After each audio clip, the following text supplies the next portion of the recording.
and I hope everybody is safe during this time. I'd like to thank everybody for joining us at one of the most exciting, for our discussion today, on one of the most exciting and cutting edge technologies, not only in ENT, but in the treatment of sleep apnea, but also in healthcare. I've been involved in medicine since 1988, and I've been around many techniques and many surgeries and many processes that have come and gone. This is one that I think is here to stay. So let's get started, Ben.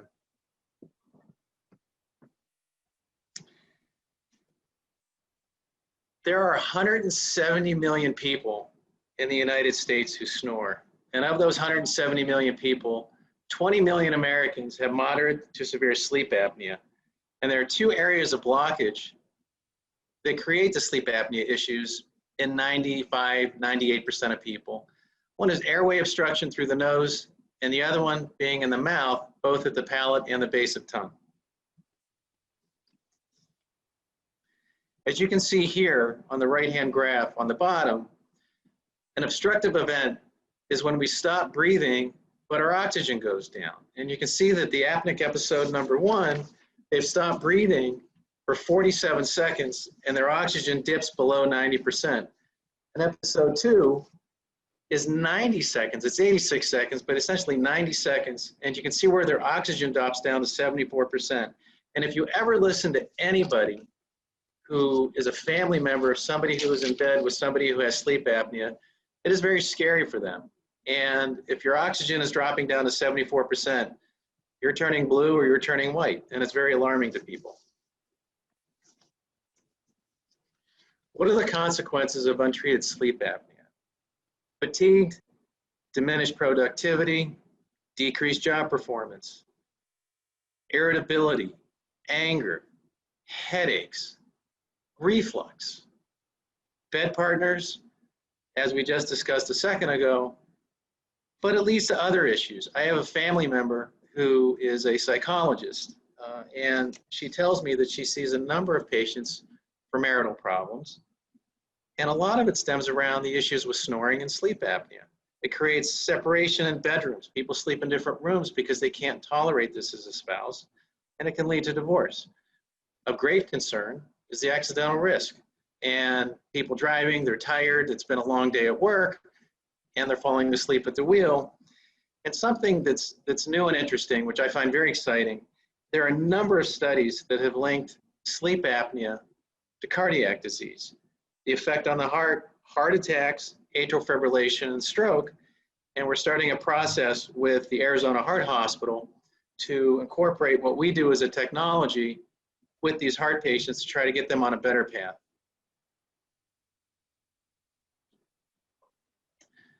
CPAP, great first-line therapy. I've been in medicine, again, since 1988, and CPAP really started to take its focus in the 1990s, and when you use it, it works great. However, the long-term compliance is about 20%. Why? Nasal obstruction, it's too dry. I get headaches from using the machine. It chokes me. I feel like they're forcing air through my nose. And then the psychological problems. Doc, I'm incredibly claustrophobic. I try to put this thing on, and every morning it's sitting next to the floor with the dog.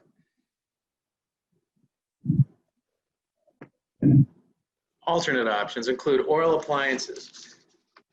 These are good. The issue with oral appliances is, and I've prescribed them many times in my career, there are 300 people describing 300 different types of oral appliances. And you got to find the people that you trust, but generally it doesn't work alone, and it's going to have to be used with other therapies. And then something we have is alternate or anatomy altering surgery. And this is what I do for a living.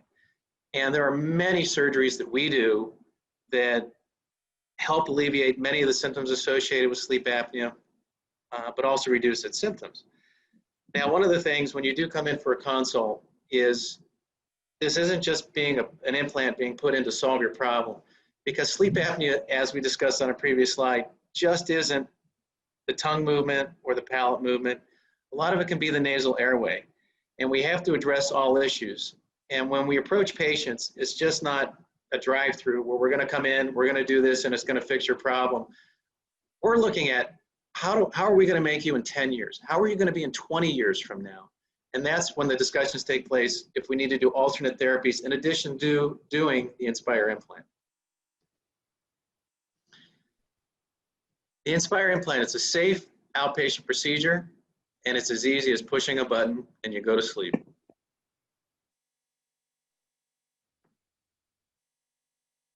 Here we see a gentleman demonstrating his use. He pushes the button, he goes to sleep. And what it does, while the palate and the tongue base fall back into the airway when we hit deep sleep, what the implant does is that it pulls it forward so it doesn't completely collapse, which you're going to see on another slide here in a few minutes.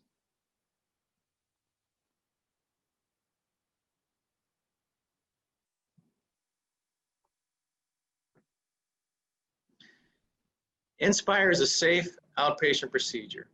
It's done through 3 small incisions, one in the neck, one in the chest, and one on the side on the rib cage. It's a quick recovery, generally using over-the-counter medications for postoperative pain. You return to non-strenuous activity within a few days.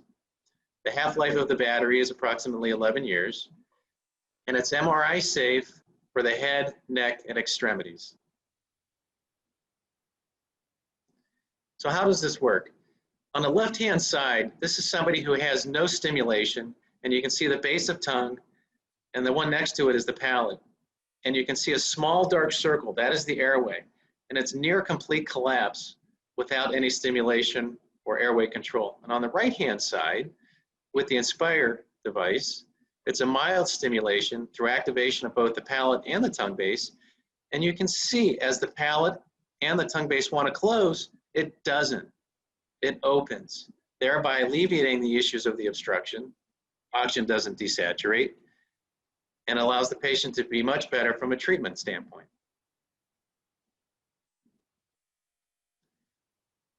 After your initial surgery, after your surgery with the implant, it's an office visit after procedure where they turn on the therapy for the first time. We establish settings. This is not the same settings for each person. And the one thing that you'll find through the process is that you are individualized. This is all about you as the person, and we take everything into consideration to give you the best outcome that we can provide. And then we learn how to use the Inspire Sleep Remote as demonstrated on the previous video.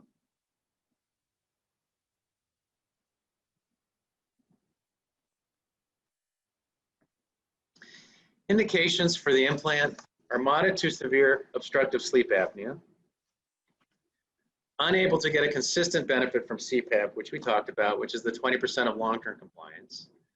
You're not significantly overweight with a BMI less than 35.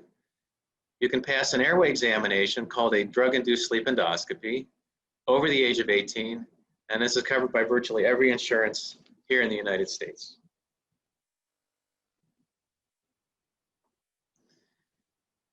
What this demonstrates, I'm sorry, go ahead, Ben. I'm sorry. So Joanne was unable to join us for noon today, but talk to folks out there. What are all these numbers here? What, in layman's terms, what does this mean? So there are a lot of numbers on this slide, Ben, and this is something that we have to look at from an outcome standpoint. And this is Joanne when she had her post-test sleep study. And on the right-hand side, in the middle, it says pre-Inspire AHI. And what that is apnea-hypopnea index. How many times do you stop breathing an hour? And she was stopping breathing approximately every 3 minutes. The post study, which is the middle box, same thing. Her apnea-hypopnea index was 2. Anything less than 5 is considered normal. Joanne was cured from her sleep apnea. She had a fantastic outcome from the surgery. How to schedule an appointment? You can call us directly on our office line at the phone number in front of you. You can enter your phone number in the questions and answers and we'll give you a call. Or you can come and make an appointment at our Arrowhead office. And this is our address if you'd like to jot that down. But please call the phone number first before showing up to the office. Excellent. So guys, Doc's going to show you a video real quick, and then he's going to be on for final questions and answers. So if you have them, please feel free to ask whatever you'd like.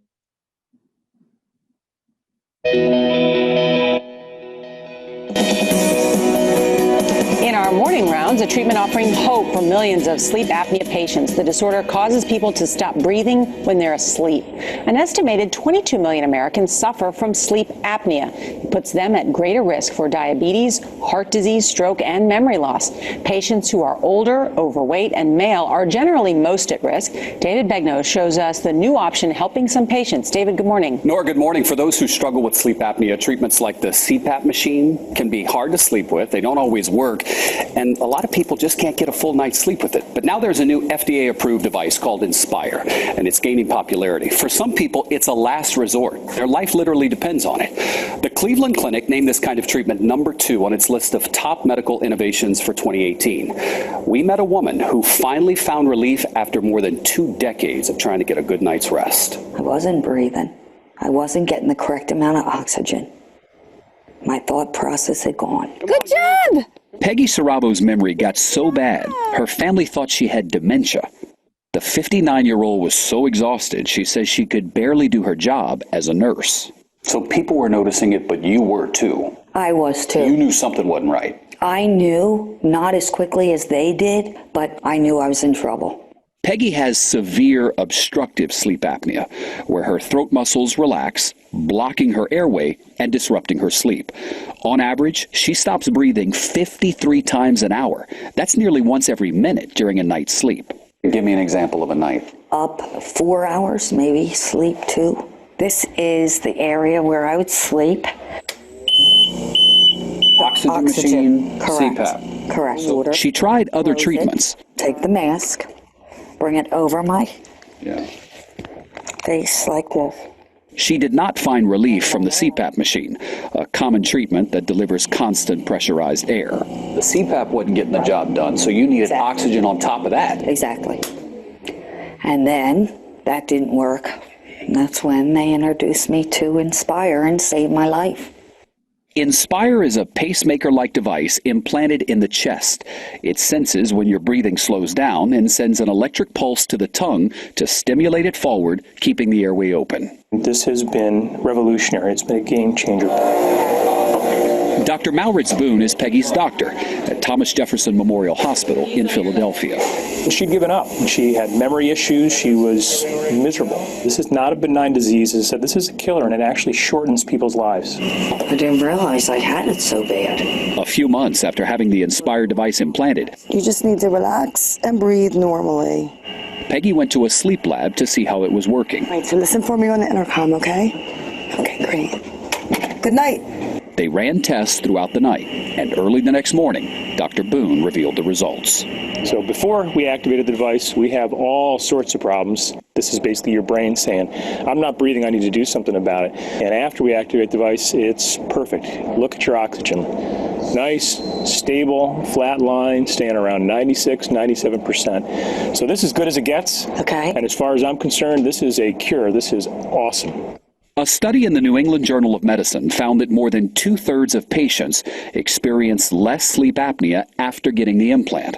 It was like sleeping with a herd of elephants. For years, all Peggy and her husband David wanted was a good night's rest, and now they're finally getting it.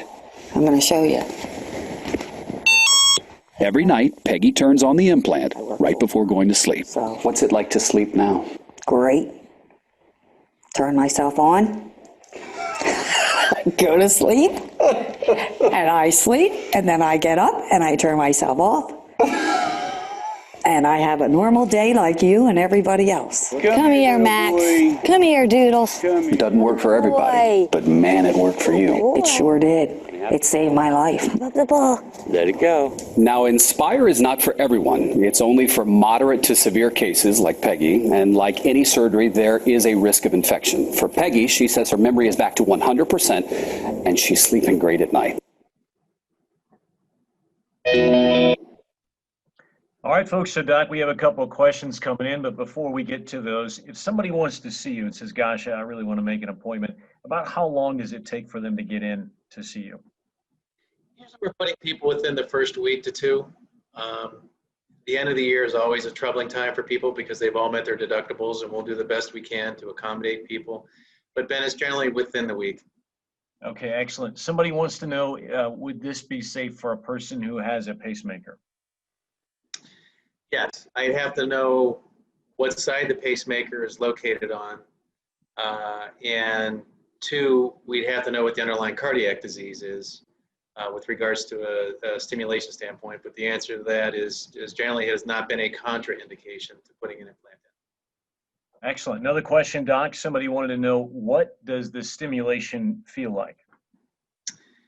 You generally don't feel it. You're sleeping, which is the wonderful thing. We don't want to put something in that's going to keep you awake. If you're feeling this, it's not working. And what we do is we titrate the stimulation, the electrode that's wrapped around the nerve that controls some of the protrusion of the tongue, just enough so the airway doesn't collapse. But it's not enough to keep you awake or for something for you to feel. Excellent. So folks, if you have any final questions for Dr. Perlstein, please ask. If you, again, would like his office to reach out to you, enter your number in the Q&A and they'll reach out, or call his office. And then we also will be on tonight. If you guys have friends or family with obstructive sleep apnea and you'd like to hear from Doc, we have the same call again at 5:30. Doc, one looks like a final question here. It's a great question. It says, is it possible that this could be applicable to the pediatric population? Yes, it can. And it's a very interesting question, Ben, because my background is I'm actually a trained pediatric surgeon. And it's something that is very appealing to me in certain groups of populations. There are certain diseases such as Down syndrome, or people who have some morphological diseases. Now, if the patient is referring to with this question, if they have obstructive sleep apnea and we have a 9-year-old, 10-year-old kid, by and large, if we remove tonsils and adenoids, they're going to be cured. It's the one thing that we don't do, and particularly as a pediatric surgeon, kids are not adults, and they need to be looked at as children and why they have the issues that they do have. But the indications are getting lower and lower from an age standpoint because there are surgeries outside of Inspire that are not going to fix a kid. And this is going to be a great alternative for them. Excellent. A couple more questions, Doc. Somebody wants to know, can you see the device when it's in? I'm assuming they mean the implant. You're not going to see anything that's in the neck or that's on the side where the ribs are. You may see a little bit of fullness on the chest, similar to a cardiac device, such as a cardiac stimulator or a defibrillator. Somebody also wants to know, will this set off an alarm at the airport? I don't think that it will set off an alarm, but it's something that they will see when you go through a scanner. And what we do is we provide you a card, similar to a pacemaker. And anybody who's had a pacemaker, a joint replacement, you have a card in your wallet or your purse, and you show it to the people, and you go on your merry way. Excellent. Somebody had another PEDS question. They said they work with pediatric patients. Yeah. Some disorders they could see this applicable for. Have you seen a correlation? Don't quite understand the question, but in terms of a correlation between the physical anatomy issues in some of these kids, again, this is something that we really need to tailor to the specific patient. And there are complexities with children if they have underlying sleep apnea that you need to make sure that they don't have central sleep apnea, which can be a large component of children. If they're obstructive issues, again, 95, 98% of those children are going to be relieved through tonsils and adenoid surgery. If you get the kids that either A, don't qualify for those types of things or don't have the anatomical constraints, yeah, it's going to be very applicable. The concerns that we may have going forward with this is that we need large groups of patients. And it's difficult to do that unless we put together some very geared multiple institutional studies, which we're currently doing with Inspire around the country. Excellent. Doc, another person has a question. Will this limit any of my physical activity? So talk about the first 30 days and then talk about afterwards. So you're going to have an arm sling because we have to immobilize the arm generally on the right-hand side, for a few days after surgery. And that's so you don't, A, pull out the wires that are in the devices and everything needs to settle in. You're not going to be able to do any vigorous activity for about a month after surgery. But if you wanted to go run a marathon, if you wanted to go back to your Orange Theory, if you wanted to go climb one of the mountains around here, it's like any surgical process. You really need to give it a good 4 to 6 weeks afterwards. Once that heals, you're good to go. Excellent. So if you folks have any final questions for Doc, let us know. Somebody said, awesome presentation. Thank you, Dr. Perlstein. So thank you for that comment. Thank you.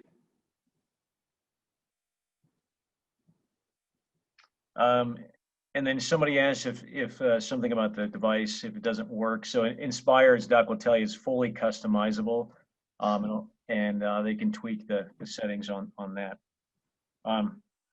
All right, folks. So Dr. Perlstein, thank you so much for your time today. We'll see you at 5:30 tonight. And if anybody again would like a consult, we'll have his office call you if you enter your phone number.